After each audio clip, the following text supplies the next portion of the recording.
Media playback is unsupported on or device. Media caption. It was an open secret, a producer tells the BBC when actor Seth MacFarlane announced the Oscar nominations for Best Supporting Actress in 2013. He cracked a now infamous joke: "Congratulations, you five ladies no longer have to pretend to be attracted to Harvey Weinstein."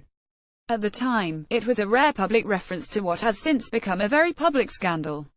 And it is a telling sign that Weinstein's alleged behavior was, as it's been repeatedly described in the past week, Hollywood's open secret. But how many people knew what was going on, and why wasn't it reported sooner? MacFarlane has explained that he made the quip after his TED co-star Jessica Barth told him about Weinstein's attempted advances 2 years earlier. The actress told The New Yorker the mogul tried to persuade her to give him a naked massage in bed. She walked out. Actress Lee Seydoux, writing in The Guardian about how Weinstein suddenly jumped on me in his hotel room, also recalled how she had seen him hitting on other young women and trying to convince them to sleep with him at parties.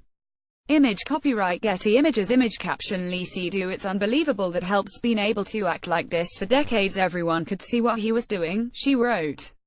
That's the most disgusting thing.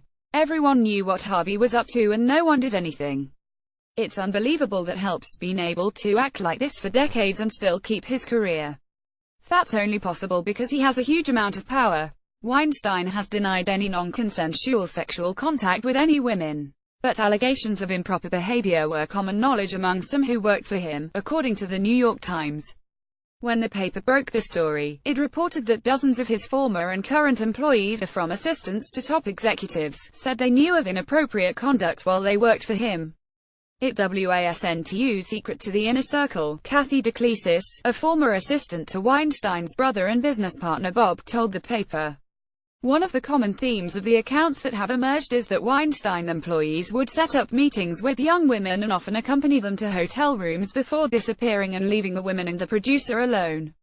Image copyright Getty Images. Image caption. Harvey Weinstein on the red carpet in 2012. The New York Times related how a young female employee quit after complaining of being forced to arrange what she believed to be assignations for him. She said she couldn't comment because she had signed a non-disclosure agreement. Many people have suggested such employees could have gone public. But Weinstein was one of the most powerful men in Hollywood and his domineering persona, aside from any sexual harassment, was legendary. In a memo quoted by the paper, another former employee, Lauren O'Connor, described the experiences of women at the company, including herself. She wrote, "The balance of power is me 0. Harvey Weinstein 10. What about those in Hollywood and New York beyond Weinstein's own company's stories of his sexual advances spread among actors, agents and others in the film industry?" Image caption. Alison Owen didn't know her own sister-in-law had been preyed upon. Many celebrities who have commented in recent days have said they didn't know what was going on, even if they knew he had a sleazy reputation. Oscar-nominated actress Annette Bening told BBC Radio 4's Front Row she knew he was boorish but wasn't aware of what went on behind closed doors. British producer Alison Owen, who has worked on films like Saving Mr. Banks and Suffragette, told BBC News his behaviour was an open secret. "Everyone had heard the stories about Harvey," she said. "If you were in the film industry, there was no way you could not have heard those stories about Harvey. I never heard a story from the horse's mouth. But there were always stories about, oh, an actress told me, or someone working at Harvey's company told me, or did you hear about that intern who worked for Harvey?" So they were always second-hand, but they were many and multifarious. Such was the level of chatter that Owen said she wouldn't let young women meet Weinstein alone. "Those who were preyed upon had nowhere to turn," she says. "If you had been an actress and Harvey had groped your breasts while you were supposed to be auditioning for him, what are you going to do? You're not going to go to the police. They're not going to take that seriously. You're not going to call a journalist because at that point Harvey had the whole media world in his pocket and no one was going to go up against Harvey Weinstein. There was only a downside to reporting it. Harvey's going to destroy your career." Image copyright Getty Images. Image caption. Weinstein with his estranged wife Georgina Chapman in 2015. Owen's sister-in-law Laura Madden worked for Weinstein but never told Owen about his overtures towards her. The producer only found out about them when she read The New York Times. "Such is the strength of shame, I think," Owen told BBC Radio 4's PM. "That's another reason people don't come out. The revelations have surfaced now, Owen believes, because the prevailing culture has changed. The winds have shifted to the opposite direction and people have now been prepared to go on record. But shouldn't the media have reported the allegations before? A string of journalists have said in recent days that they tried.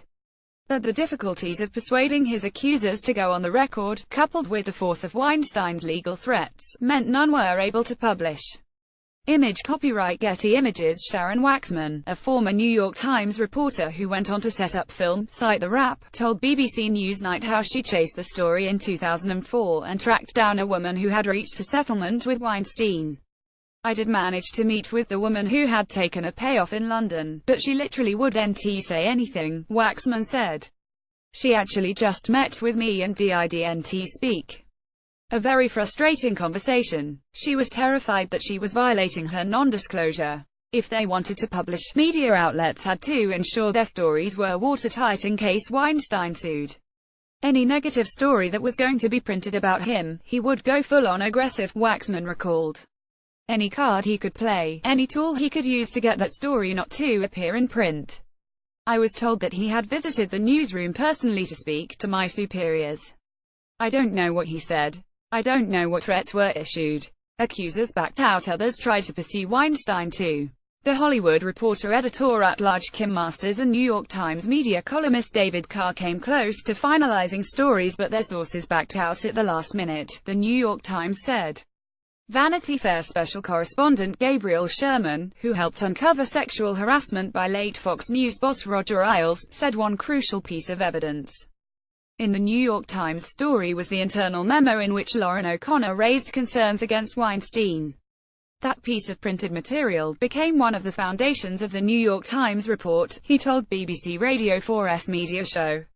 Rebecca Traister wrote on New York Magazine's The Cut website that she first heard the allegations in 2000, but that Weinstein could spin or suppress anything.